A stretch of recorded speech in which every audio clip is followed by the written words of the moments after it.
Assalamu alaikum. Bismillah. Alhamdulillah wa salatu wa salam ala Rasulullah sallallahu alayhi wa sallam.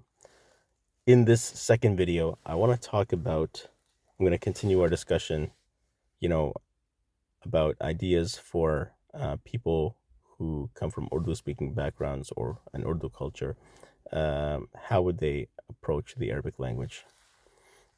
So in our last video, basically we had talked about building a curriculum based off of the vocabulary of three sources.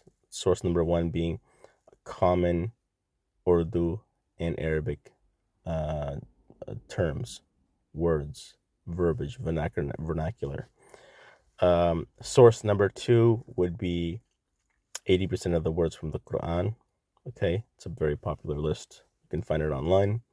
And source number three would be classroom vocabulary. So that would be book number one. And this could be supported in the back by even a dictionary. And the reason why I think a mu'jam or dictionary is very important, a couple things.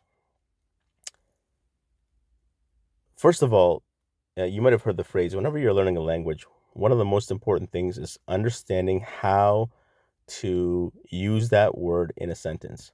I think a lot of us get stuck on translations and meanings. You might have heard of this. This is actually, I think, a phenomenon in language learning, where somebody's reading a paragraph in the target language that they're learning, and they're trying to translate each and every word individually. And we all might do that. We might do that in the beginning, but at the end of the day, you need to eventually get to a stage where you are translating phrases, and also when instead of translating, you're also kind of just trying to think in that language, understand the meaning, and maybe even understanding how those words are used in different contexts, because that would obviously be of add more depth to your understanding, and obviously cement those things in your memory long term. All right, as well as the repetition. So now, that being said, when building out a dictionary, a mu'jam, I'm going to bring in the Bayn Yadik dictionary, although I haven't really seen it, too many good dictionaries yet, but I think it's decent. One of the nice things about one thing when you have a nice dictionary is when it's giving you examples of how that word is used in a sentence. I think Hans Weir is there as well. One of the downsides about Hans Weir, though, it's from left to right. Someone should rebuild it and right to left. But yeah, there's some really good resources out there. But like I said, if you were to build out this curriculum that I'm talking about, then you'd also build up maybe a dictionary either to go along with it in the back of the book, or maybe even separately. I also want to talk about just the practicality of all this, right? We always like to share ideas, but I think as we get older, we realize not everyone can have the time to carry out and implement these ideas. And so what we eventually have to do, we have to either build a team in Pakistan, pay them, maybe raise the funds, and have them design a curriculum like this, right? Maybe even an app, this supported by an app. Which leads me to my next point here, is tadrib, or exercises. So me personally, I don't know if you feel the same way. I guess, again, this can be a personal thing. I'm not really a fan of some of the exercises in some of these Arabic books or curriculums. Some of them are good, some of them are fun, but some of them are not. They're not. I don't feel like they're relevant or helpful. Maybe it's because they have too much repetition, or not enough repetition, or they're just too simple, or not relevant, not really, I'm not extracting full value there. So maybe what needs to happen is a lot of these exercises need to be transferred to the digital world and to an app.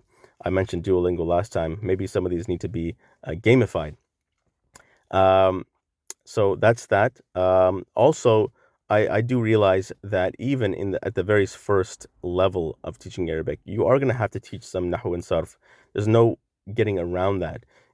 We need to make it as fun as possible. We need to make it engaging. We need to make it, there's so much science from pedagogy and andragogy, which is the science of how to teach, whether it's children or adults, that we need to be always considerate and thinking about what is the best way to deliver these topics in what form. And so, you know, that being said, it is going to be beneficial for the student early on to know a little bit about sarf. Okay, فعل ماضي, فعل مضارع, and the verbs of the past, the present, future, and what constitutes as an ism, harf. So, excuse me. So this is going to be helpful without a doubt. And obviously a little bit of nahu as well. So from there on, I think that, again, you can build out a pretty robust curriculum. I think after 2 books also, they could even switch to another curriculum, or other the best of the best from other curriculums can be adapted. Now, I don't like to reinvent the wheel, as they say, too much. But after somebody gets somewhat of a foundation in those 3 sources that I talked about, those 3 sources for vocabulary, what's the next step after that? Well, next step is, I think it's common sense, practical daily life, right? And curriculums like Bani Adaik, there's also Kitab al-Asasi, there's also a good curriculum in Saudi. I forgot the name of it. I think it's the Muhammad Ibn Saud curriculum. These curriculums also have a lot of good gems in there that I feel haven't been maybe leveraged enough. And so a lot of good content in there, and context, siyak. So you have that. Then I think Islamic studies is extremely important. You know, one thing that's good about the Bani Adaik curriculum, me personally, I love the topics and themes throughout the 4 books now. It walks you through like daily life, friends, family, society, community, but it also goes into like media, it goes into news, it goes into history, it goes into Islamic studies, it goes into even like things like pollution and globalization, the effects of this and that, and contemporary issues. So I find it very nice and fascinating from that perspective. Excuse me. So that being said, obviously the curriculum designer at this point would have to figure out, okay, do we need to really, how much in the second stage do we really need to go into that, or does the learner have enough foundation now to go to maybe, for example, Bani Adaik book 2 or 3, right? So that's another thing to think about. Otherwise, I really do feel, subhanallah, I know there's different schools of thought in terms of, people. One group of people say that Arabic is really easy to learn, and another group of people say that it's difficult to learn. I don't you put both of those opinions aside for now. One thing we know for sure is that we can make this journey easier. The first thing, though, is obviously a person's sincerity, determination, um, kun multazim, just be disciplined. And it's not easy to do, right? So I think some people, in a very practical sense, even myself, I made this mistake. I thought I could learn Arabic on my own. And just years went by until I realized, you know what? No, I need a live teacher. I need to be committed to something. I need to be in a kind of group setting. So there's also these aspects too. And I think that it would actually make sense even to, when you're teaching, when you're designing a curriculum, tell the students these topics turn it into a chapter, turn it into a learning environment, make it fun. Be like, just like the Bani Adaik curriculum will have a chapter or a theme. One of the chapters and themes, I'm surprised that some curriculums don't do this. How do you learn? Let's talk about learning itself. Let's talk about the science of learning, of ta'lim, maybe even adab al-talab al-ilm, the etiquettes of seeking knowledge, subhanallah. So yeah, that being said, though, I do think, and this will tie in another idea.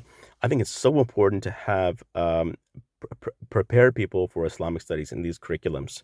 So one way you could do that, you could basically look at the vocabulary. Nowadays YouTube actually has transcriptions, or transcribes the lectures for free, both Arabic, English, everything. Okay, I don't know what version of YouTube you have. Maybe it's paid, maybe it's free, but I've seen it many times. You can now, and so what we could do with this is let's take for example, let's take any scholar, Sheikh Uthaymeen or Sheikh Abul Hasan Ali Nadwi.